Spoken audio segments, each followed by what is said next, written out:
BC రాజ్యాధికార సమితిలో నేను స్టేట్ కన్వీనర్గా వర్క్ చేస్తున్నాను. మా అధ్యక్షుడు దాస్ సురేష్ గారు.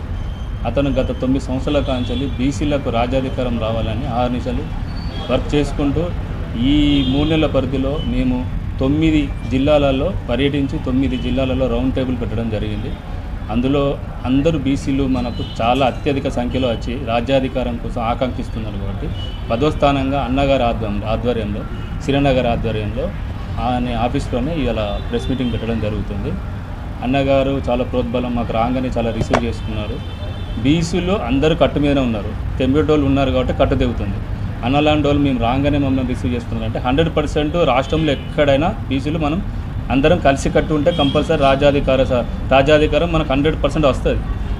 దాన్ని దృష్టిలో పెట్టుకొని ఇక్కడ ఉన్న కుల సంఘాలను మహిళా సంఘాలను కలుస్తున్నాం అన్నవారి ఆధ్వర్యంలో. ఇక్కడ కూడా పెద్ద ఎత్తున బీసీలు వస్తారు. రేపు మీటింగు అన్నగారు రేపు ఇచ్చే నినాదము లక్ష్యం మాది ఏంటంటే బీసీలకు రాజ్యాధికారం తేవడమే మా లక్ష్యం.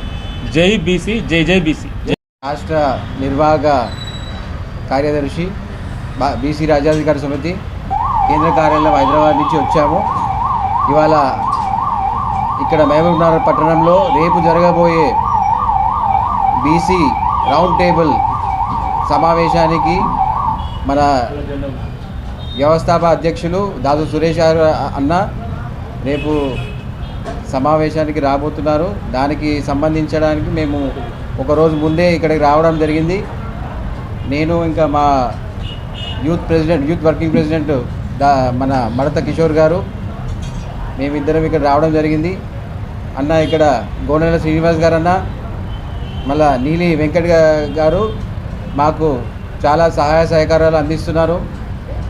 సో రేపటి ప్రోగ్రాము విజయవంతం చేయడానికి మేము ముందస్తుగా ఇక్కడ ప్రణాళికలు చేసుకొని ఇక్కడ బీసీ కుల సంఘాలు, బీసీ కార్మిక సంఘము, విద్యార్థులు, మహిళలు, యువజనులు అందరినీ పేరు పేరున అందరినీ భారీగా ఇక్కడ ఈ సమావేశానికి హాజరై వాళ్ళు ఇక్కడ జరగబోయే స్థానిక ఎన్నికలలో రేపు మన స్థానిక నాయకులకి ఇక్కడ మనము వాళ్ళ సంఖ్య పెంచడానికి మనం ప్రయత్నం చేస్తున్నాము. ఆ సమావేశానికి హాజరు కావాల్సిందిగా కోరుతున్నాం.